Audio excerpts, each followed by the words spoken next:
اللہ اللہ اللہ لا الہ الا ہوا۔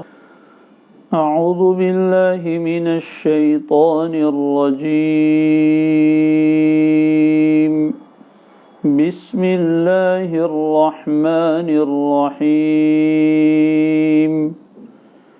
وَأَوْحَيْنَا إِلَىٰ أُمِّ مُوسَىٰ أَنْ أَرْضِعِيهِ فَإِذَا خِفْتِ عَلَيْهِ فَأَلْقِيهِ فِي الْيَمِّ وَلَا تَخَافِي وَلَا تَحْزَنِي إِنَّا رَادُّوهُ إِلَيْكِ وَجَاعِلُوهُ مِنَ الْمُرْسَلِينَ۔ فالتقطه آل فرعون ليكون لهم عدوا وحزنا إن فرعون وهامان وجنودهما كانوا خاطئين۔ وقالت امرأة فرعون قرة عين لي ولك لا تقتلوه عسى أن ينفعنا أو نتخذه ولدا وهم لا يشعرون۔ وأصبح فؤاد أم موسى فارغا إن كادت لتبدي به لولا أن ربطنا على قلبها لتكون من المؤمنين۔ وقالت لأخته قصيه فبصرت به عن جنب وهم لا يشعرون۔ وحرمنا عليه المراضع من قبل فقالت هل أدلكم على أهل بيت يكفلونه لكم وهم له ناصحون۔ فرددناه إلى أمه كي تقر عينها ولا تحزن ولتعلم أن وعد الله حق ولكن أكثرهم لا يعلمون۔ صدق الله العظيم۔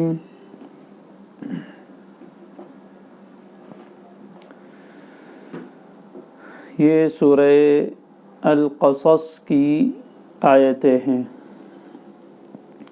سورت کی شروع کی چند آیات میں اللہ تبارک و تعالی نے آگے آنے والے پورے واقعے کا خلاصہ بیان فرما دیا تھا، اور اس میں اللہ تبارک و تعالی کی جو سنت ہے، جو طریقہ ہے دنیا میں، وہ بھی بیان فرمایا تھا۔ بہت تفصیل سے باتیں الحمدللہ سامنے آ چکی ہے۔ خلاصہ یہ ہے کہ اللہ تعالیٰ نے حضرت موسیٰ علیہ السلام اور فرعون لعین کا واقعہ بیان فرمایا۔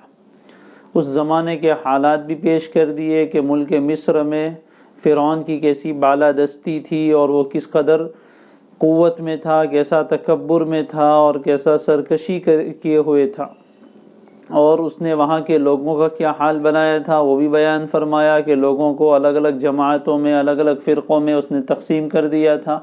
اس میں سے ایک جماعت کو بہت دبا کر رکھا تھا، کمزور بنا رکھا تھا، انہیں اپنے مظالم کا نشانہ بنایا تھا کہ وہ ان کے بچوں کو ذبح کر دیتا تھا اور بیٹیوں کو زندہ چھوڑتا تھا۔ یہ بڑے فساد کے کام تھے۔ ایسے حالات میں ظاہر ہے کہ جو دبی ہوئی قوم ہوتی ہے وہ تو بالکل مایوسی کو پہنچ جاتی ہے۔ اللہ تعالیٰ نے فرمایا نہیں، جو دبے ہوئے ہیں ضروری نہیں ہے کہ وہ ہمیشہ دبے ہوئے ہی رہیں۔ اللہ تعالیٰ جب چاہتے ہیں تو انہی کو اٹھاتے ہیں۔ وَنُرِيدُ أَن نَّمُنَّ، اب اللہ نے ارادہ کیا کہ ہم احسان کریں گے کس پر؟ ان دبے ہوئے لوگوں پر۔ اور اب اس ملک میں اور دنیا میں نظام گردش کرے گا۔ تلک الایام نداولها بین الناس، یہ دن اللہ بدلتے رہتے ہیں۔ جو حاکم تھے وہ محکوم بنیں گے، جو محکوم تھے وہ حاکم بنیں گے، جو دبے ہوئے تھے اب وہ ترقی کر کے اوپر آئیں گے۔ وَنَجْعَلَهُمْ أَئِمَّةً، ایسے دبے ہوئے لوگوں کو ہم نے پیشوا، مقتدی اور قائد بنانے کا ارادہ کر لیا، اور انہی کو ہم اس زمین کا وارث بھی بنانے والے ہیں جنہیں یہاں کوئی رہنے کا حق نہیں دیا جاتا تھا، اور زمین پر قدرت دینے والے ہیں۔ اور فرعون و حامان کو اور ان کے لشکروں کو دکھانا چاہتے تھے کہ تمہاری ساری تدبیریں فیل ہیں، جس سے تم ڈرتے تھے وہی چیز تمہاری آنکھوں کے سامنے آئے گی۔ یہ تو خلاصہ تھا پورے واقعات کا، جس میں بہت سارے اسباق اور دروس تھے جو اس سے پہلے بیان کیے جا چکے۔ ابھی آج جو آیت مبارکہ تلاوت کی گئی ہے وہاں سے اب واقعے کی ابتدا ہو رہی ہے، واقعے کی ابتدا ہو رہی ہے کہ اللہ تعالیٰ نے اوپر جو فرمایا کہ ہم ان کمزور لوگوں پر، دبے ہوئے لوگوں پر احسان کریں گے، اور یہ ہمارا ارادہ ہے۔ ظاہر ہے کہ ان کے اوپر احسان کریں گے، انہیں زمین کا مالک بنائیں گے، تو اس وقت جو لوگ مالک بنے ہوئے تھے، بادشاہت پر قائم تھے، انہیں اس سے ہٹایا جائے گا۔ گویا کہ فرعون کا زوال ہوگا اور موسیٰ علیہ السلام اور ان کی قوم کا عروج ہوگا۔ یہ قوم کے عروج و زوال کی داستان قرآن میں بری ہوئی ہے۔ اب یہ کس طریقے سے ہوتا ہے، یہ چیز اچھی طرح ہمیں سمجھنی چاہیے کہ آنن فانن نہیں ہو جاتا۔ اللہ تبارک و تعالیٰ کا نظام ایسا خاموشی کے ساتھ عمل میں آتا ہے کہ کسی کو پتہ بھی نہیں چلتا۔ فرعون تو سالہ سال سے حکومت کر رہا تھا اور باپ داداؤں کی حکومت چلی آ رہی تھی۔ اب گویا کہ وہ یہ سمجھ رہے تھے کہ یہ حکومت، یہ سلطنت کبھی ہم سے ختم ہونے والی نہیں ہے۔ جیسے عام طور پر جب کوئی آدمی میجورٹی میں آ جاتا ہے اور قوت میں آتا ہے تو وہ یہی سمجھتا ہے کہ ہم تو اب ہمیشہ بادشاہ ہی رہیں گے، کبھی بھی یہ بادشاہت ہم سے جانے والی نہیں ہے۔ یہ مرض ہے۔ جب کبھی کوئی آدمی حکومت کے اوپر آتا ہے تو پہلے تو بادشاہ تھے، اس میں تو الیکشن کا بھی زمانہ نہیں تھا، لہذا بادشاہ تو نسل ہاں نسل چلتے رہتے تھے، اور وہ یہ سمجھتے تھے کہ ہمارے پاس قوت ہے، طاقت ہے، فوج ہے، فلاں چیزیں ہیں، لہذا سارے اسباب حکومت ہمارے پاس موجود ہے، اب ہماری حکومت کوئی ختم کر سکتا نہیں۔ یہ ان کے دماغ میں غرور سوار ہو جاتا ہے۔ اسی طرح آج کل کے زمانے میں دیکھ لیجئے، جو لوگ میجورٹی کے ساتھ آتے ہیں وہ سمجھتے ہیں کہ بس اب تو ہمیشہ اس ملک پر حکومت ہماری رہے گی، کبھی ختم ہونے والی نہیں۔ یہ ان کی خام خیالی ہے، کچے خیالات ہیں جو ہر زمانے کے حاکموں کو پیش آتے رہتے ہیں۔ اور ادھر موسیٰ علیہ السلام کی قوم تو ایسی مایوسی کا شکار ہے کہ وہ یہ سمجھ رہے تھے کہ ہمارے تو مقدر میں گویا کہ محکومی اور غلامی ہی لکھی ہے، ہم تو ایسے ہی رہیں گے، لیکن ایسا ہوتا نہیں ہے۔ اللہ تبارک و تعالیٰ کیسے نظام حرکت میں لاتے ہیں اور کس طریقے سے یہ چیزیں وجود میں آتی ہے، وہ یہاں سے اب دیکھنے کی ضرورت ہے۔ یہ فرعون کی ایک حکومت قائم ہے، اور زمانہ ایسا چل رہا ہے جہاں بنی اسرائیل میں پیدا ہونے والے ہر بچے کو پیدا ہوتے ہی گلے پر چھری چلا کر ذبح کر دیا جاتا ہے، باقی رہنے نہیں دیا جاتا ہے۔ ایسے ہی زمانے میں، ایسے ہی سال میں، ایسے ہی حالات میں بنی اسرائیل کے ایک گھر میں بچے کی ولادت ہوتی۔ اب ظاہری اعتبار سے تو یہی ہے، جیسے کہ پہلے بھی بتایا کہ فرعون نے ایک نظام بنا رکھا تھا قابلہ اور دایاؤں کا، کہ وہ ہر گھر میں گردش کر کے معلوم کرتی تھی کون عورت حمل سے ہے، کس کے یہاں بچہ پیدا ہونے والا ہے، اور بچہ پیدا ہوتے ہی پوری انفارمیشن وہاں حکومت کو دینی ہے کہ اس کے یہاں بچہ پیدا ہوا ہے، اور پھر حکومت کے لوگ آتے، فوجی وغیرہ، اور آ کر اس بچے کو ذبح کر دیتے تھے۔ تو ظاہری حال تو یہ ہے کہ موسیٰ علیہ السلام جس سال میں پیدا ہوئے وہ سال بھی ایسا ہی تھا جس میں بچوں کو ذبح کیا جا رہا تھا۔ لیکن ایک بات اچھی طرح ہمیں یاد رکھ لینی چاہیے کہ جب اللہ تبارک و تعالی کسی چیز کا ارادہ کر لیتے ہیں تو ظاہری اسباب چاہے اس کے کتنے ہی مخالف ہو، لیکن وہ کچھ اثر انداز نہیں ہوتے۔ اللہ تعالیٰ کے یہاں فیصلہ تھا کہ اس بچے کو زندہ رکھنا ہے، اور اسی بچے کے ذریعے سے فرعون کی حکومت کا خاتمہ کرنا ہے، لہذا چاہے ظاہری اسباب موسیٰ علیہ السلام کی موت کے تھے کہ اب ان کو بھی ذبح کر دیا جاتا، لیکن اللہ تبارک و تعالی نے کیسے حفاظت کی یہ یہاں مذکور نہیں، لیکن بچہ محفوظ رہا، پیدائش ہو گئی، اور ابھی دودھ پینے کا زمانہ ہے۔ قرآن مجید یہاں سے واقعہ شروع کر رہا ہے، وَأَوْحَيْنَا إِلَىٰ أُمِّ مُوسَىٰ، اور ہم نے موسیٰ کی ماں کو الہام کر دیا۔ اوحینا الی ام موسیٰ، یہاں وحی سے مراد وہ وحی نہیں ہے جو پیغمبروں پر آتی. وحی کے اصل معنی ہوتے ہیں اشارے سے کوئی بات کہہ دینا. اب وحی کی الگ الگ قسمیں ہیں. ایک تو ہوتی ہے وحی رسالت و نبوت جو انبیاء علیہم السلام کے پاس آتی ہے. اس کی مختلف صورتیں ہیں, کبھی جبریل امین آتے ہیں, کبھی اور شکلوں میں بھی وحی آتی ہے. تو وحی رسالت و نبوت ہے, وہ یہاں مراد نہیں ہے. ایک ہے وحی الہام. وحی الہام کا مطلب کیا ہے؟ دل میں کسی بات کا ڈال دینا. ہر ایک کے دل میں اچھی اچھی باتیں آتی ہیں اور بری باتیں شیطانی وساوس ہوتے ہیں, اچھی باتوں کو الہام کہتے ہیں. تو یہاں وحی سے مراد وحی الہام ہے. کسی عورت کو اللہ تعالیٰ نے نبی نہیں بنایا. تو موسیٰ علیہ السلام کی والدہ یہ نبیہ نہیں ہے بلکہ ایک عام عورت ہے. اللہ تعالیٰ نے ان کے دل میں یہ بات ڈال دی اور بڑی مضبوطی کے ساتھ ڈالی. الہام کی بھی پھر الگ الگ قسمیں ہیں کہ کوئی الہام کمزور ہوتا ہے, بس خیال آتا ہے, اور کبھی کبھی الہام اس قدر قوت کے ساتھ آتا ہے کہ آدمی کو پھر اس پر یقین ہو جاتا ہے. اور بھی وحی کی چند قسمیں علماء نے بیان فرمائی ہے. تو یہاں جو ہے وَأَوْحَيْنَا إِلَىٰ أُمِّ مُوسیٰ, اور ہم نے موسیٰ کی ماں کے دل میں یہ بات ڈال دی. چونکہ ظاہر ہے کہ وہ بھی پریشان تھی, پتہ تھا کہ آج نہیں تو کل بچہ تو ایک دن میں بڑا نہیں ہو جاتا, اس کو تو بڑا ہوتے ہوتے سال لگیں گے. تو اتنے کب تک اس کو چھپائے گی؟ پیدائش کے وقت تو معاملہ چھپ گیا, پتہ نہیں چلا کسی کو, لیکن کتنے دن تک بچے کو گھر میں قید کر کے رکھے گی؟ چلو دودھ پینے کے زمانے تک رکھے گی, لیکن چیکنگ آئے گی, پتہ چلے گا یہ بچہ, اس کو کہاں چھپاوے؟ تو اللہ تبارک و تعالی نے حضرت موسیٰ کی والدہ کے دل میں یہ بات مضبوطی کے ساتھ ڈال دی. کیا؟ یہ ان تفسیریہ ہے. ارضعیہ, کہ تو اس کو دودھ پلاتی رہ. یہ پہلا حکم ملا. یہ آیت کریمہ عجیب ہے, اس میں دو حکم ہے, دو نہیں ہے, یعنی دو باتوں کے کرنے کا حکم دیا گیا, دو باتوں کو کرنے سے روکا گیا, اور دو بشارتیں ہیں, دو خوشخبری ہے. چھوٹی سی آیت میں یہ تین چیزیں جمع کر دی گئی.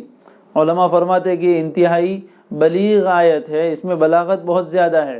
بہرحال اللہ تعالیٰ فرماتے ہیں اور ہم نے موسیٰ کی ماں کے دل میں یہ بات ڈال دی کہ تو اس بچے کو دودھ پلاتی رہ, دودھ پلاتی رہ بھی.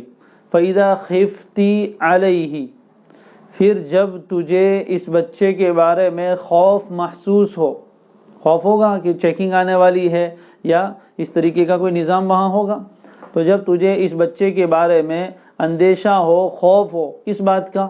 کہ یہ پکڑ لیا جائے گا اور فرعون کے لشکری آ کر اس کو ذبح کر ڈالیں گے, ایسا خوف اور اندیشہ ہونے لگے تو کیا کرنا؟ دوسرا حکم القیہ فی الیم, تو اس کو سمندر میں ڈال دینا. القیہ فی الیم, تو اسے دریا میں ڈال دینا. یہ دوسرا حکم ہے. پہلا حکم دودھ پلا, اور پھر جب خوف ہو جائے, اس کی جان کا اندیشہ ہونے لگے, تو اس موقع پر اس بچے کو القیہ فی الیم, دریا میں ڈال دینا. اب یہ دریا میں ایسے ہی بچے کو نہیں ڈالنا ہے, ظاہر ہے کہ مارنے کے لیے ڈالنا نہیں, آگے والی باتیں بتا رہی ہے. لہذا اس کی صورت یہ ہوئی کہ ایک صندوق بنایا گیا لکڑے کا, لکڑا پانی میں ڈوبتا نہیں ہے, صندوق بنایا گیا لکڑے کا, اور اس میں بچے کو رکھ کر پھر صندوق کو بند کر کے اس کو دریا میں ڈال دینا.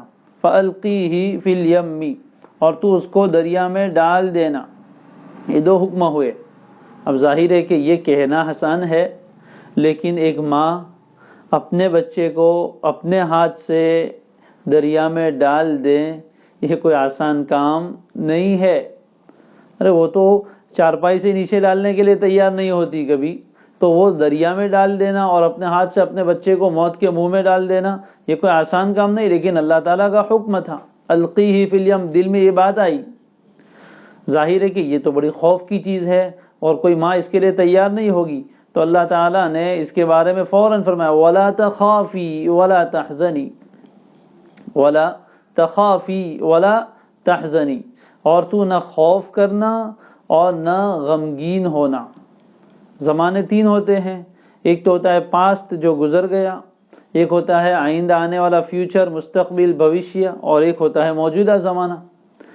تو موجودہ زمانے میں تو انسان زندگی بسر کر رہا ہے, تو گزشتہ زمانے میں، گزرے ہوئے زمانے میں کوئی کام ہو گیا ہو، اس کے بارے میں آدمی کو رنج ہوتا ہے، ندامت ہوتی ہے، اور آئندہ آنے والے زمانے میں کوئی ایسی چیز پیش آنے والی ہو تو اس کے بارے میں انسان کو خوف ہوتا ہے۔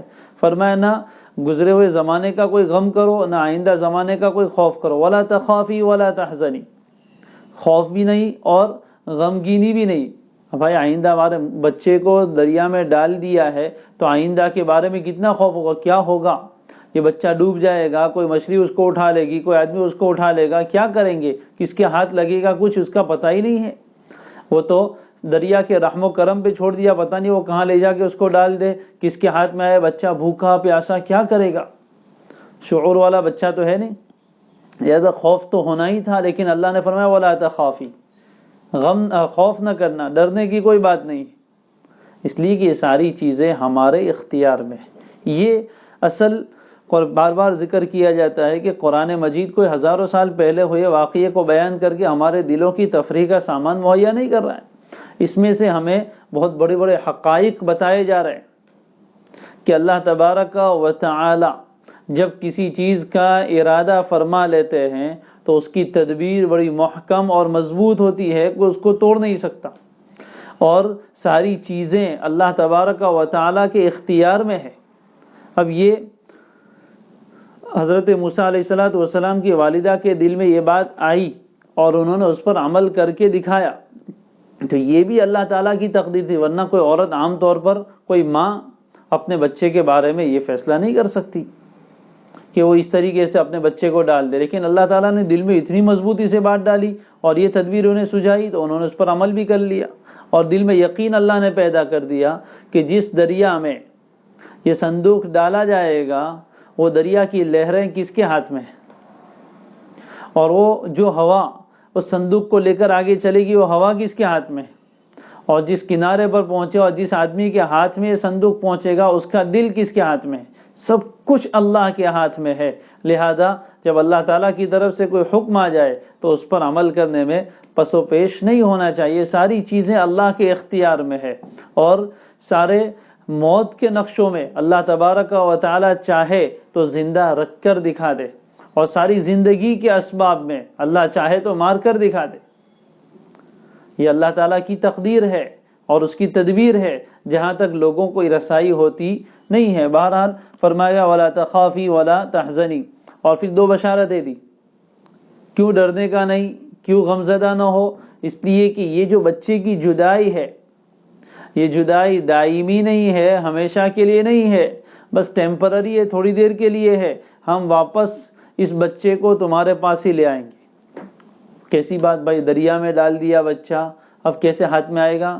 اب یہ سب پوچھنے کی ضرورت نہیں، اللہ تعالیٰ کا ارادہ ہے کہ واپس لائیں گے، اب آئے گا ابھی قرآن میں کہ کیسے آئے گا، اِنَّا رَادُّوهُ إِلَيْكِ، یقیناً ہم اس بچے کو دوبارہ تیرے پاس ہی لوٹا کر لے آئیں گے۔ اتنا ہی نہیں، وَجَاعِلُوهُ مِنَ الْمُرْسَلِينَ، اور ہم اس بچے کو بنانے والے ہیں پیغمبروں میں سے۔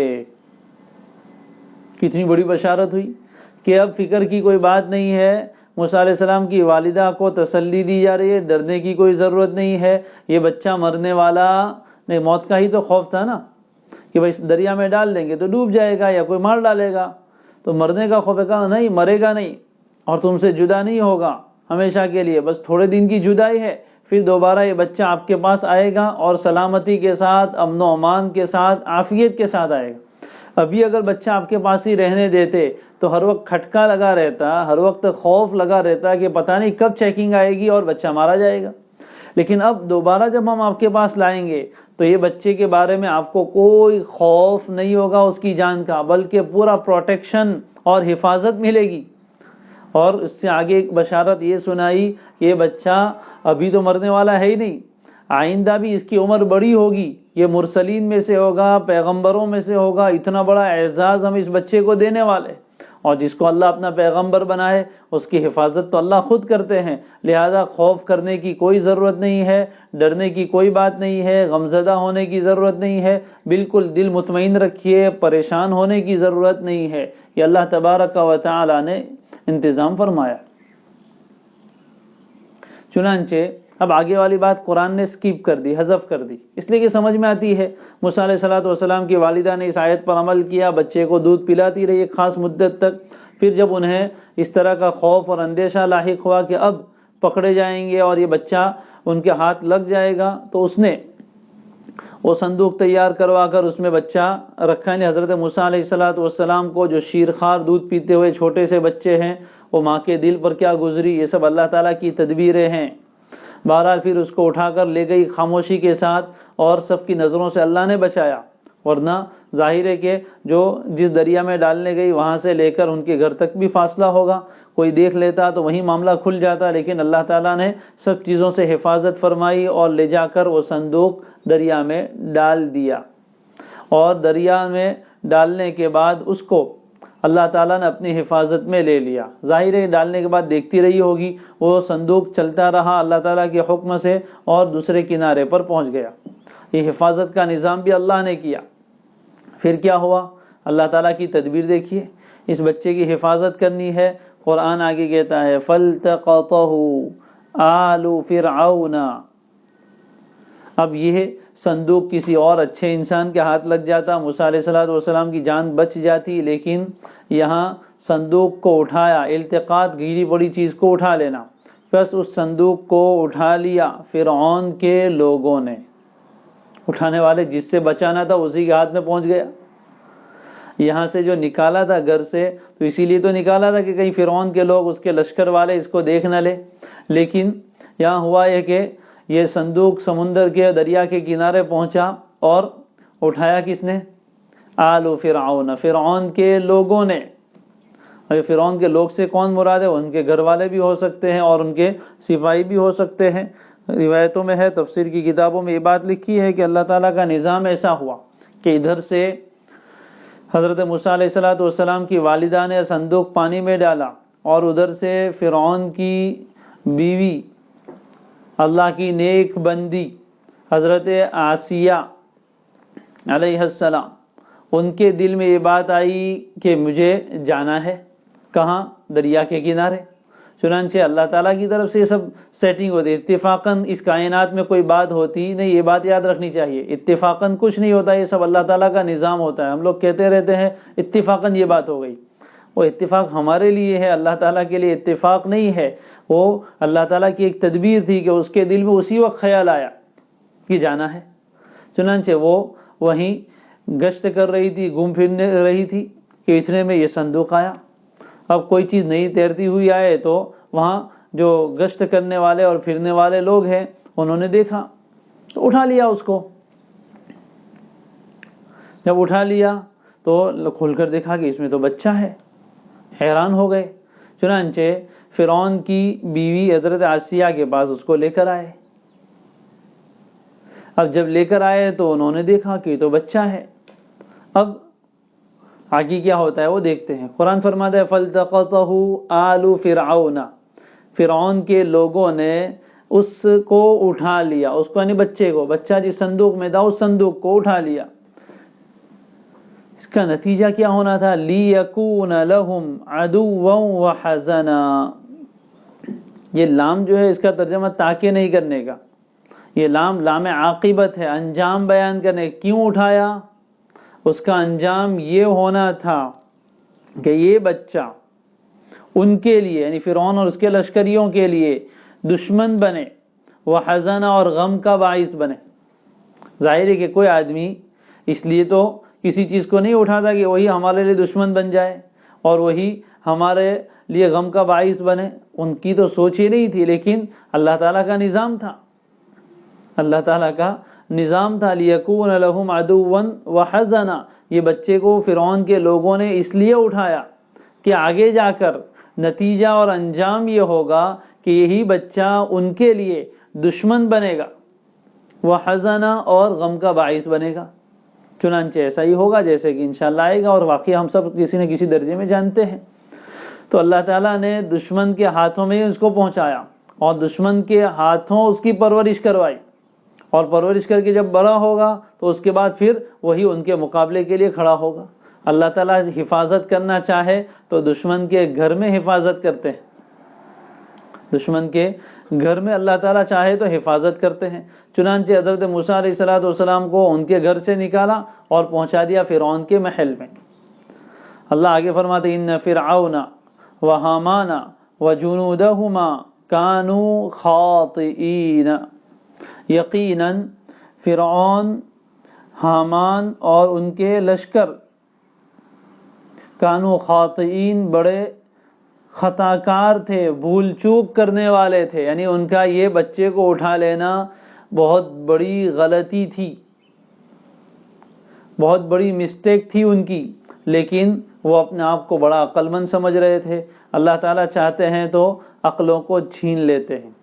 اب ذرا اندازہ لگائیے کہ جس زمانے میں بچوں کو ذبح کرنے کا سلسلہ جاری تھا، اس زمانے میں اس طریقے سے بچے کا ملنا، یہ واضح دلیل ہے، کھلی ہوئی علامت ہے کہ یہ بچہ وہی بنی اسرائیل کا ہے، اس لیے کہ بچے کو دریا میں ڈالتا کون ہے؟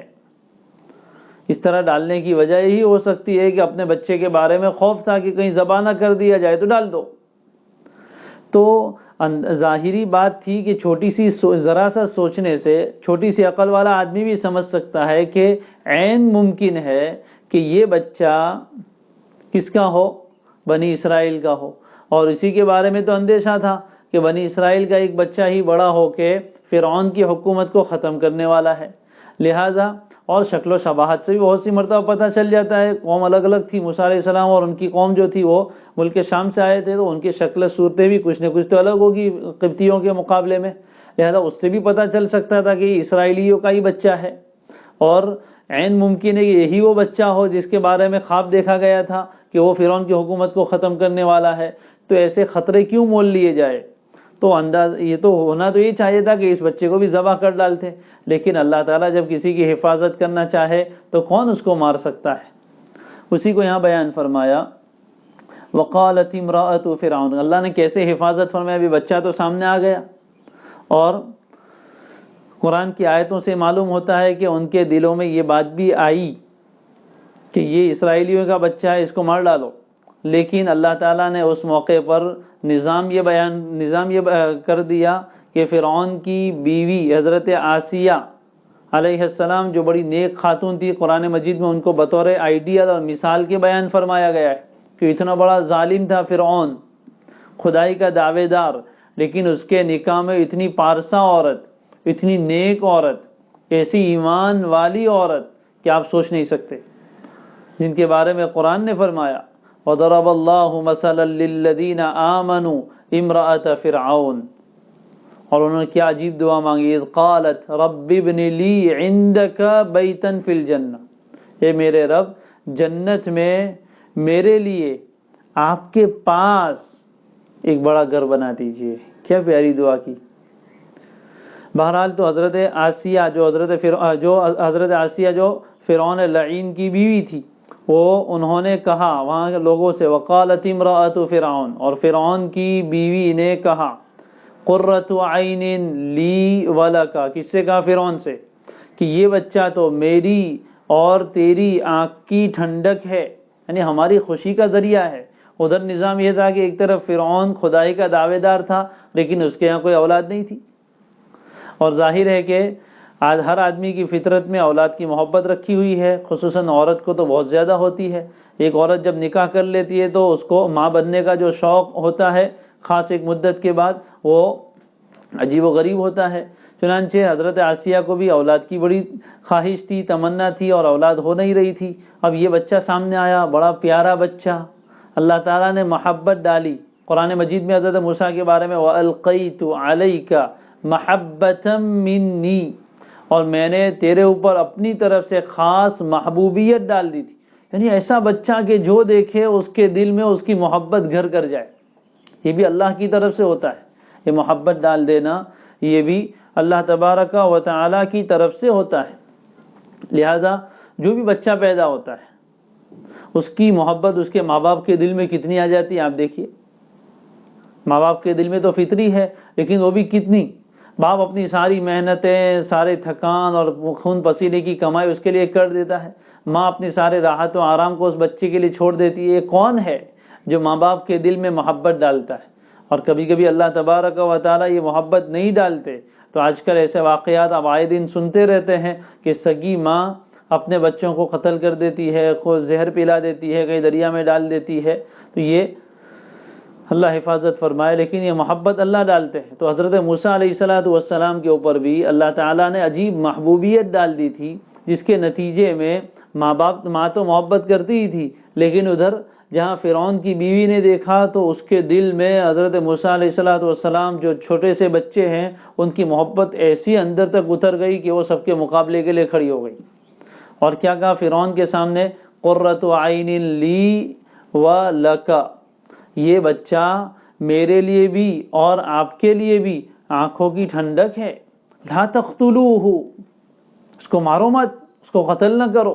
یہ لا تقتلوہ حضرت آسیہ کا یہ کہنا بتا رہا ہے کہ ان کے دلوں میں قتل کا ارادہ تو آیا تھا، بلکہ قتل کے بارے میں کچھ بات چیت بھی ہوگی، تبھی تو حضرت آسیہ روک رہی ہے کہ قتل نہ کرو اس کو، میں اس کو قتل نہیں کرنے دوں گی، یہ بچہ تو میری اور آپ کی آنکھوں کی ٹھنڈک ہے۔ بعض مفسرین نے لکھا ہے کہ اس موقع پر فرعون نے یہ کہا کہ تیری آنکھ کی ٹھنڈک ہوگا، میری آنکھ کی ٹھنڈک تو نہیں ہے، اور ہوا بھی ایسا ہی، حضرت آسیہ کی آنکھوں کی ٹھنڈک بنے اور فرعون کے لیے تو ہلاکت کا ذریعہ بنے۔ قرۃ عین لی و لک، میرے لیے اور تیرے لیے، دونوں کے لیے آنکھوں کی ٹھنڈک ہے، لا تقتلوہ، اس کو قتل نہ کرو، یہ اللہ تعالیٰ کا نظام تھا۔ چنانچہ عورت کے سامنے کس کی چلے؟ بالآخر فرعون کو اور اس کے لشکریوں کو حضرت آسیہ کی بات کے سامنے اپنے ہتھیار ڈالنے پڑے۔ عورت کو اللہ نے وہ طاقت دی ہے۔ ایک بزرگ فرماتے ہیں کہ جو عورتیں یہ کہتی ہیں کہ ہماری بات کوئی نہیں سنتا، ارے عورتوں کی بات تو سب کو سننی پڑتی ہے، بادشاہ ہو یا کوئی بھی ہو۔ فرعون ہے بادشاہ اتنا بڑا، لیکن اس کا ارادہ ہے، اس کے دل میں یہ بات آئی کہ اسرائیلی بچہ ہی ہے اور یہی ہو سکتا ہے میری حکومت کو ختم کرنے والا۔ قتل کے لیے ارادہ بھی کیا، حکم بھی دے رہا ہے، لیکن آڑے کون آ گیا؟ بیوی کی بات آ گئی۔ چنانچہ فرعون حضرت موسیٰ علیہ السلام کو قتل نہیں کر سکا، حالانکہ بڑا سخت دل تھا۔ خود حضرت آسیہ کو بعد میں اس نے بڑی سزائیں دی ہے، بہت دردناک سزائیں، لیکن یہاں اللہ تعالیٰ کا نظام تھا، چونکہ اس بچے کو بڑا کرنے کا فیصلہ اوپر ہو چکا تھا، لہذا اب دنیا کی کوئی طاقت اس کو ختم نہیں کر سکتی۔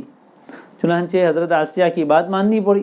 یہاں سے علماء نے وہ نقطہ نکالا کہ عورت کو اللہ نے وہ صلاحیت دی ہے کہ اگر اس کے دل میں کوئی بات آ جائے تو پھر وہ منوا کے چھوڑتی۔ کاش جس طریقے سے ہمارے یہاں بھی معاشرے میں اگر دیکھا جائے تو عورتیں اپنی باتیں منوانے میں بڑی ماہر ہے، خاص کر کے جہاں کہیں گھومنے پھرنے کی بات آئے یا کوئی اس طرح کی بات آئے تو وہ کسی نہ کسی طرح شوہر کو منا لیتی ہے۔ تو اپنی یہ صلاحیت اگر دین کے کاموں میں استعمال کرے، شوہر کو نیکی کے راستے پر لانے میں استعمال کرے تو کتنی بڑی بات ہو جائے۔ اللہ تعالیٰ اس کی توفیق دے۔ بہرحال فرعون نے بھی اپنی بیوی کی بات مانی اور موسیٰ علیہ السلام کو قتل نہیں کیا۔ حضرت آسیہ نے کہا قرۃ عین لی ولک لا تقتلوا، میری اور آپ کی آنکھوں کی ٹھنڈک ہے، اس کو قتل نہ کرو، عسیٰ ان ینفعنا، بہت امید ہے کہ یہ بچہ ہمیں نفع پہنچائے گا۔ یعنی نفع پہنچانے کا مطلب یہ ہے کہ ہماری کوئی اولاد تو ہے نہیں اور آپ زندہ رہیں گے، کب تک رہیں گے؟ اب جب آپ بوڑھے ہو جائیں گے، حکومت کے کام کاج میں آپ کو ضرورت پڑے گی، یہ بچہ بڑا ذہین اور فہیم لگتا ہے، بڑا سمجھدار لگتا ہے، بچپن سے ہی آثار ظاہر ہوا کرتے ہیں ایسے بچوں کے، تو یہ ہمیں فائدہ دے گا، آپ کی حکومت کے کاموں میں کام آئے گا اور ہمارا دل اس سے بہلے گا، ورنہ بچوں کے بغیر کے آدمی کیا کر سکتا ہے؟ او نتخذہ ولدا، فائدہ تو دے گا ہی، بلکہ اس سے آگے کی بات ہے کہ ہم اس کو اپنا بیٹا ہی بنا لیں گے، متبنہ لے پالک، اس کو ہم بنا لیں گے، وہ اتنا چھوٹا سا بچہ ہے اسی کو ہم لے لیں گے اور گود لے کر ہم اس کو اپنا بچہ بنا لیں گے، اس کو تو یہی ہوگا کہ ہمارا بچہ ہے۔ وَهُمْ لَا يَشْعُرُونَ، اللہ فرماتے یہ سب بات چیت ہو رہی تھی اس حال میں کہ وہ کچھ نہیں جانتے تھے کہ یہ بچہ کون ہے اور یہ آگے جا کے کیا ہونے والا ہے، بلکہ حضرت آسیہ کو بھی پتہ نہیں کہ یہی بچہ وہ ہے جو آگے جا کے فرعون کی حکومت ختم کرنے والا ہے۔ نہ فرعون کو سمجھا نہ کسی کو سمجھا۔ اللہ تعالیٰ جب کسی ظالم کو پکڑنا چاہتے ہیں نا تو علماء فرماتے اس کی عقل چھین لیتے۔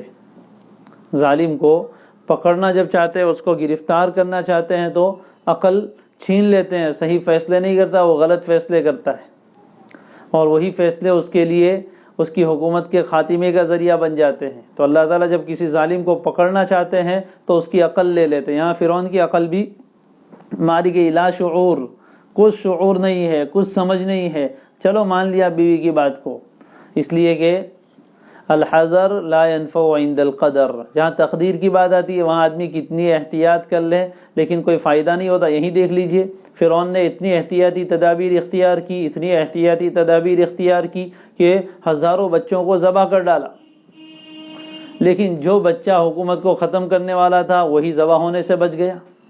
تو ہوتا ہے کہ حالانکہ وہ سب بچے اگر زندہ رہتے تو فرعون کی حکومت کو کوئی خطرہ نہیں تھا، خطرہ تو اسی سے تھا، تو جس سے خطرہ تھا اسی سے بچا لیا۔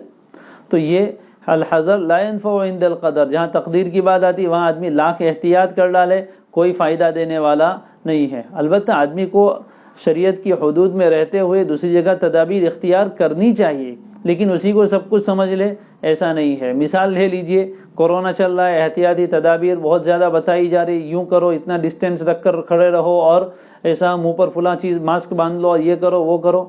آپ مان لو 50 جگہ آپ ماسک باندھ کر گئے اور ایک جگہ کسی وقت آپ ماسک باندھنا بھول گئے اور اسی وقت وہ وائرس آ گیا، کب تک باندھ کر رکھو گے؟ 24 گھنٹے تو باندھ نہیں سکتے۔ بہرحال تو الحذر لا ينفع عند القدر۔ چنانچہ حضرت موسیٰ علیہ السلام تو پہنچ گئے اب فرعون کے محل میں، چونکہ فائدہ دینے والا بچہ ہے اور اس کو بیٹا بنانے کی تدبیر آ گئی ہے ذہن میں، چنانچہ اس بچے کو اب لے جا کر کہاں پہنچا دیا گیا؟ محل شاہی، فرعون کے محل میں پہنچ گئے اپنے چھوٹے سے گھر سے نکل کر۔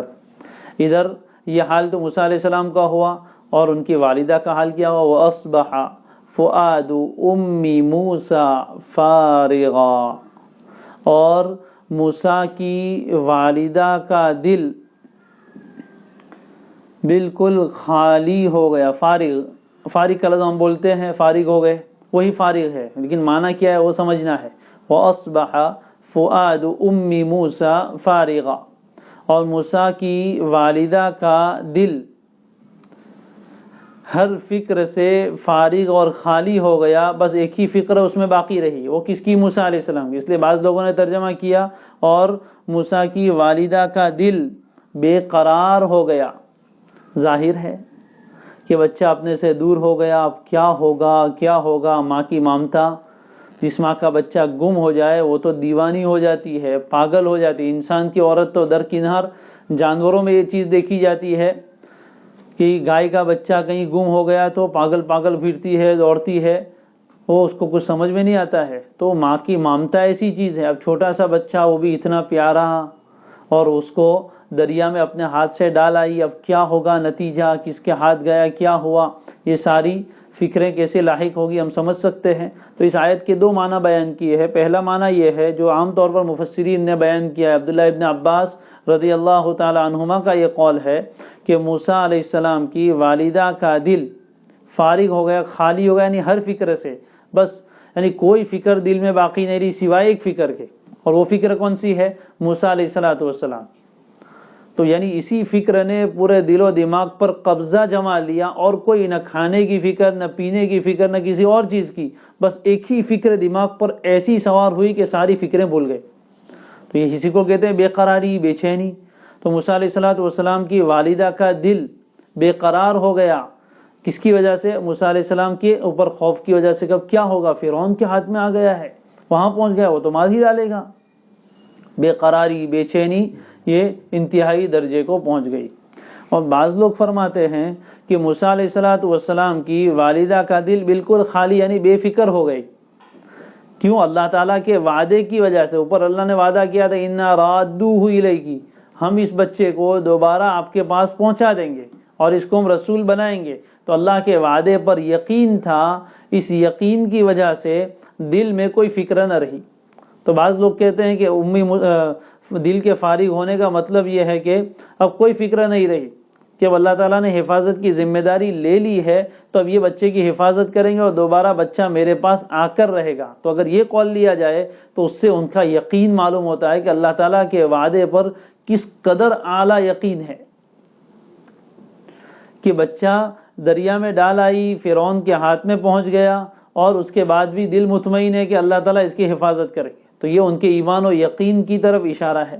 اور بعض کہتے ہیں نہیں، دل تو بے قرار ہو گیا، تو ایک طرف تو یقین اللہ کے وعدے پر تھا، لیکن دوسری طرف ماں کی جو ممتا تھی، بشری جو جذبات اور تقاضے ہوتے ہیں، اس اعتبار سے دل پر بڑا غم لاحق ہوا، اور ایک فکر ایسی سوار ہوئی کہ اب بس سب فکریں بھول گئی، ایک ہی فکر کہ موسیٰ کا کیا ہوگا۔ یعنی نہ رات کو قرار ہے، نہ دن کو چین ہے، ہر وقت بے قراری اور بے چینی کی حالت جیسے ایک ماں کی ہو سکتی ہے، وہ ہم تھوڑا سا اندازہ ضرور لگا سکتے ہیں۔ بہرحال موسیٰ علیہ السلام کی والدہ کا یہ حال ہوا۔ آگے فرما ان کادت لتبدی بہ لولا ربطنا علی قلبها، اگر ہم ان کے دل کو، یعنی ان کی والدہ کے دل کو مضبوط نہ کرتے تو یقیناً قریب تھا کہ وہ اس بات کو ظاہر کر دیتی۔ ان یہ شرطیہ نہیں ہے، ان مخففہ من المثقلہ، یعنی ان کے معنی میں یقیناً، کادت قریب تھا کہ لا تبدی بھی، ابدا یبدی ظاہر کرنا، وہ اس بات کو ظاہر کر دیتی۔ لولا ربطنا علی قلبی، اگر ہم ان کے دل پر گرہ نہ لگاتے، ان کے دل کو مضبوط نہ کرتے، صبر و تحمل نہ دیتے، تو ان سے برداشت نہ ہوتا، اور وہ کہیں نہ کہیں اپنی زبان سے اس کا اظہار کر بیٹھتی، کیونکہ ظاہر ہے کہ اس طرح کا بچہ فرعون کے محل میں پہنچا تو بادشاہوں کی تو چھوٹی چھوٹی باتیں بھی ٹاک آف دی ٹاؤن ہو جاتی ہے، ہر جگہ پھیلتی ہے، جسے اس طرح آج کے زمانے میں ہوتا ہے۔ کسی کے یہاں جو بڑے فیمس لوگ ہیں، ان کے یہاں ابھی بچہ آنے کی امید لگتی ہے تو پوری دنیا میں اس کا دھندورا پیٹا جاتا ہے، پتہ چل جاتا ہے، کہیں ٹویٹر پہ، کبھی وہیں کہیں وہیں چلتا رہتا ہے۔ کوئی مر جائے، زندہ ہو، اس طرح کے جو واقعات ان کے یہاں چھوٹے چھوٹے بھی ہوتے ہیں، وہ بھی بڑی سرخیاں بن کے اخبارات میں آتے ہیں۔ تو ظاہر ہے کہ فرعون کے یہاں اس طرح کا بچہ آیا تو یہ خبر بھی چھپنے والی تو نہیں تھی، اور اب موسیٰ علیہ السلام کی والدہ کو بھی پتہ چل گیا، تو دل میں جو بے قراری، بے چینی تھی، اللہ فرماتے اگر ہم ان کے دل کو مضبوط نہ کرتے اور ان کے دل کو نہ تھام لیتے، صبر و تحمل اندر نہ ڈالتے، تو یقیناً بس ان کے منہ تک بات آ ہی جاتی تھی کہ وہ بول ہی دیتی، سب کے سامنے ظاہر کر دیتی کہ وہ بچہ میرا ہی ہے۔ لیکن اللہ تعالیٰ نے دل کو تھام لیا، صبر و تحمل اندر ڈال دیا، جس کے نتیجے میں حضرت موسیٰ کی والدہ نے صبر کیا، اور دل کو کیوں مضبوط کیا؟ لِتَكُونَ مِنَ الْمُؤْمِنِينَ، تاکہ وہ یقین رکھنے والوں میں سے ہو جائے۔ اب یہ یقین پکا آ گیا، دل کو مضبوط کیا، اوپر تو کہہ دیا تھا اِنَّا رَادُّوهُ إِلَيْكِ، ہم لوٹا کر واپس لائیں گے، لہذا ان کے دل کو یقین آ گیا، اور خاموش ہو رہی، کسی کو بتائے نہیں کہ وہ میرا ہی بچہ ہے، راز راز ہی رہا، اور دل اندر سے بے قرار تھا، لیکن اللہ جس کو چاہتے ہیں صبر و تحمل عطا فرما دیتے ہیں، ایسے موقع پر دل کو تھام لیتے ہیں، دل کو مضبوط کر دیتے ہیں، جس کے نتیجے میں وہ برداشت کی قوت کو پہنچ گئی۔ اب یہ آیت کی وجہ سے ہی وہ دونوں معنی بھی بہرحال لیے گئے ہیں۔ وقالت لأختہ قصیہ، اب موسیٰ علیہ السلام تو پہنچ گئے فرعون کے محل میں، خبریں بھی آ گئی، تو حضرت موسیٰ کی والدہ نے ایسے ہی بیٹھی نہیں رہی، تدبیر بھی اختیار کی۔ اللہ تعالیٰ نے جو فرمایا اِنَّا رَادُّوهُ إِلَيْكِ، ہم لوٹا دیں گے، تو پھر عالم سے سو نہیں گئی کہ چلو آ جائے گا بچہ، تو بلکہ ماں تو ماں ہے۔ وقالت لأختہ، اور ان کی والدہ نے موسیٰ کی بہن سے کہا، یعنی اپنی بیٹی سے، موسیٰ علیہ السلام کی بہن تو ان کی بیٹی ہوئی، اپنی بیٹی سے کہا۔ بہت سی جگہ پر بیٹیاں بھی بڑا کردار ادا کرتی ہے، کتنی بہترین بہن ہے موسیٰ علیہ السلام کی۔ وقالت لأختہ، اور انہوں نے موسیٰ کی بہن سے کہا، قصیہ، یہ قصی، قص کی معنی کسی کے نشان قدم کو تلاش کرتے ہوئے چلنا، تو حضرت موسیٰ کی والدہ نے موسیٰ کی بہن سے کہا کہ قصیہ، اس کے نشانات قدم پر چلو، یعنی ذرا اس کی خبر نکال لاؤ، سراغ لگا کر لے آؤ کہ کیا ہو رہا ہے۔ موسیٰ وہاں پہنچ گئے ہیں فرعون کے محل میں، تو ذرا احتیاطی تدابیر اختیار کرتے ہوئے جاؤ اور ذرا کچھ خبریں لے آؤ کہ وہاں کیا چل رہا ہے۔ اب موسیٰ علیہ السلام کی بہن بھی بڑی باہمت ہے، با حوصلہ ہے، اور بہت سمجھدار اور عقل مند عورت ہے۔ چنانچہ والدہ کا حکم پا کر وہ گھر سے نکلی، اور کسی طریقے سے فرعون کے محل کے قریب تک پہنچ گئی. فَبَصُرَتْ بِهِ عَنْ جُنُوبٍ، پھر اس نے دیکھا، یعنی وہاں گئی اور وہاں جا کر دیکھا، لیکن بہت قریب نہیں گئی تاکہ کسی کو اندیشہ ہو کہ بنی اسرائیل کی عورتیں کیا دیکھنے آئی یہاں. بصورت بھی، اس نے موسیٰ کو دیکھا، عن جنوب، دور سے ہی،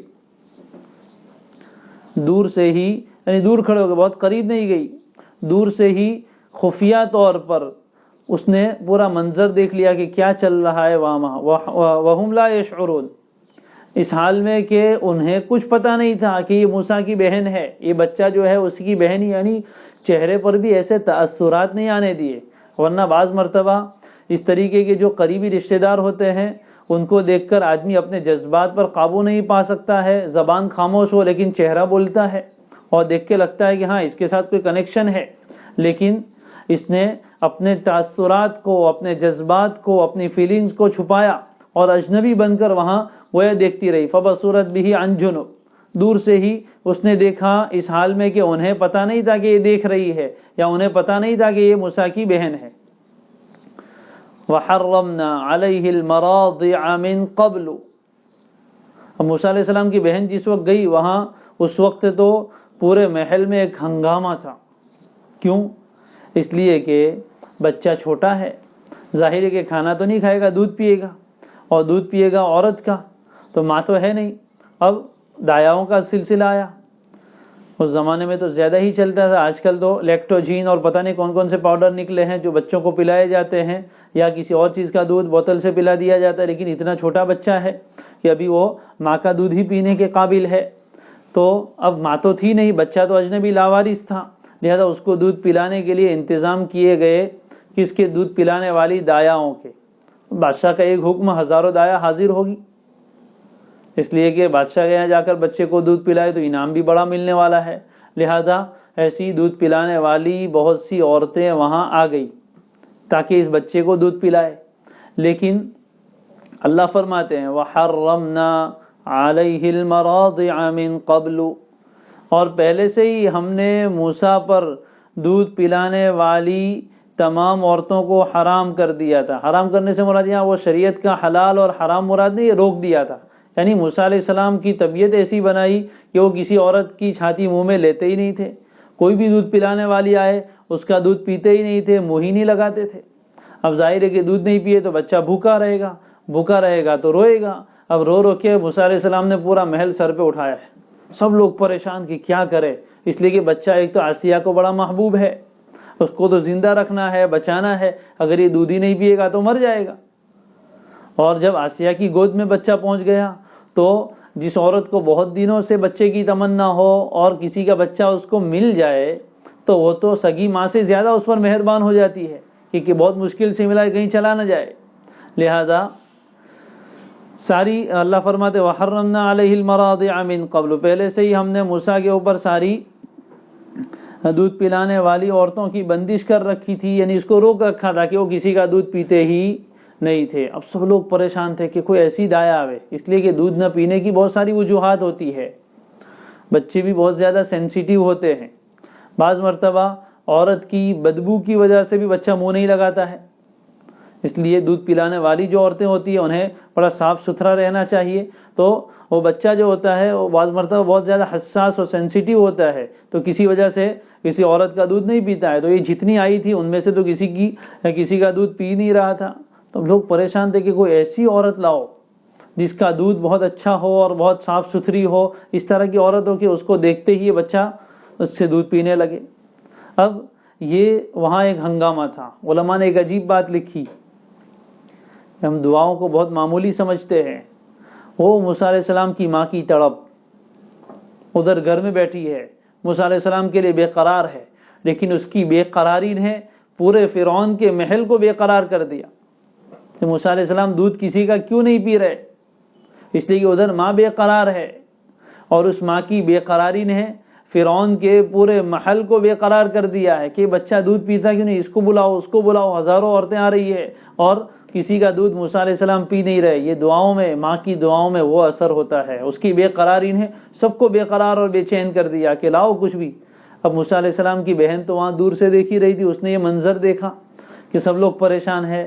اس نے کہا یہ موقع اچھا ہے, ابھی ان لوگوں کو کچھ سوچنے سمجھنے کا موقع نہیں ہے, بس ایک ہی چیز ہے کہ کوئی عورت ایسی آئے جس کا دودھ یہ بچہ پی لے.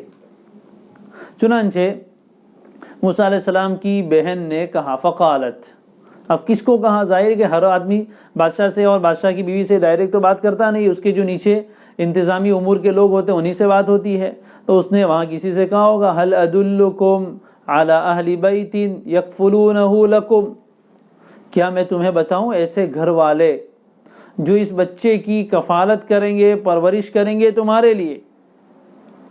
وہم لہو ناصحون, اور وہ لوگ اس بچے کے بھی بڑے خیر خواہ ہیں. ایسے لوگ بتاؤں؟ میرے پاس ایک میں جانتی ہوں. فقالت هل ادلکم علی اہل بیت, کیا میں تمہیں بتاؤں ایک ایسے گھر والے, میں جانتی ہوں کوئی ایسے گھر والے بتاؤں جو اس بچے کی کفالت کرے, پرورش کرے, لکم تمہارے لیے, اس میں تمہارا بہت فائدہ ہوگا. اس لیے کہ وہ لوگ اس بچے کے بڑے خیرخواہ بھی ہیں. خیرخواہ ہوں گے یعنی وہ بہت ہمدردی والے ہیں اور خیرخواہی کرنے والے. تم کہو تو بتاؤں. اب ڈوبتے کو کیا چاہیے؟ سہارا, اور بھوکے کو کیا چاہیے؟ روٹی. اب یہ تو پریشان تھے ہی کہ کسی عورت کا دودھ یہ بچہ لیتا نہیں ہے, اور ان کی وجہ سے وہاں کے منتظمین کو بھی شاید ڈانٹ پڑ رہی ہوگی. لہذا انہوں نے کہا کہ ہاں لاؤ جلدی, کون ہے بلاؤ اس کو, انتظار کیا کرتے ہو. چنانچہ آگے والی بات قرآن نے بیان نہیں کی. ہوا یہی کہ وہ موسیٰ علیہ السلام کی بہن دوڑتی ہوئی آئی, امی چلو امی چلو. اب ماں کو لے کر پہنچی, اور موسیٰ علیہ السلام کی والدہ داخل ہو رہی ہے فرعون کے محل میں, اور بچے کو لیا. جیسے لیا, ظاہر ہے وہ تو ماں تھی. بچہ اگرچہ شعور نہیں رکھتا, لیکن کہتے ہیں کہ سونگھ کر اپنی ماں کی خوشبو سے اس کو پہچان لیتا ہے کہ یہ میری ماں ہے. چنانچہ جیسے ہی لیا, فوراً موسیٰ علیہ السلام نے دودھ پینا شروع کر دیا. اب وہ محل میں جو شور تھا نا رونے کا, اور رونے کی وجہ سے لوگوں کے دوڑ بھاگ کا, وہ سب خاموش ہو گیا, اور بچے کو بھی قرار آ گیا اور محل والے کو بھی قرار آ گیا کہ ہاں اس عورت کا دودھ یہ بچہ پی رہا ہے. چنانچہ موسیٰ علیہ السلام کی والدہ نے دودھ پلایا. یہاں بھی ذرا سوچنے کی بات ہے کہ یہاں بھی کسی کے دماغ میں یہ خیال نہیں آیا کہ اتنی ساری عورتوں کا دودھ نہیں پیا اور اسی کا پی لیا, کہ یہی تو اس کی ماں نہیں ہے. لیکن وہی جو میں نے کہا, اللہ تعالیٰ جب کسی چیز کا ارادہ کرتے ہیں سب کی عقلیں چھین لیتے ہیں. لہٰذا کسی کو یہاں بھی وہ خیال نہیں آیا, اور آیا تو اللہ تعالیٰ نے اس کو وہیں ختم کر دیا. اس لیے کہ خیالات پر بھی تو اللہ تعالیٰ کا قابو ہے. فرددناہ الی امہ. اب کیا ہوا تو آگے بات قرآن نے مختصر بیان فرما دی کہ ہم نے اس بچے کو اس کی ماں کے پاس لوٹا دیا. اب ایک مرتبہ تو دودھ پلایا, 2-4 مرتبہ وہاں جا کے دودھ پلایا. پھر بات ہوئی کہ بھائی اب میں تو کہاں رہتی ہوں اور یہ کہاں, بار بار وہاں سے یہاں تک دودھ پلانا آنا, بچے کو کب بھوک لگ جائے کب یہ اٹھ جائے کچھ پتہ نہیں. تو اس کے لیے تو ضروری ہے کہ بچہ دایا کے پاس رہے, تو جب بھی ضرورت ہو فوراً دودھ پلا دے. اس لیے اب انتظام یا تو یہ ہوا ہوگا کہ موسیٰ علیہ السلام کو ان کی والدہ اپنے گھر لے آئی کہ میں یہاں پرورش کروں گی, اور پھر جب بچہ بڑا ہوگا تو تمہارے حوالے کر دوں گی, یا ان کے لیے وہاں کوئی انتظام کر دیا گیا. بہرحال بچہ ماں کے پاس آ گیا, اور ماں بیٹے دونوں ساتھ زندگی گزارنے لگے. فرددناہ الی امہ. سو ہم نے موسیٰ کو ان کی ماں کے پاس واپس لوٹا دیا. یہ پورا سفر ہو کر آیا.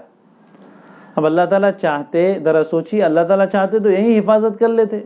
جس گھر میں پیدا ہوئے تھے اسی گھر میں اللہ حفاظت کر سکتے تھے کہ وہاں کسی لشکری کو آنے ہی نہیں دیتے, یا موسیٰ علیہ السلام کی ماں کو کسی ایسی جگہ پہنچا دیتے جہاں کسی کی گزر بسر نہ ہو.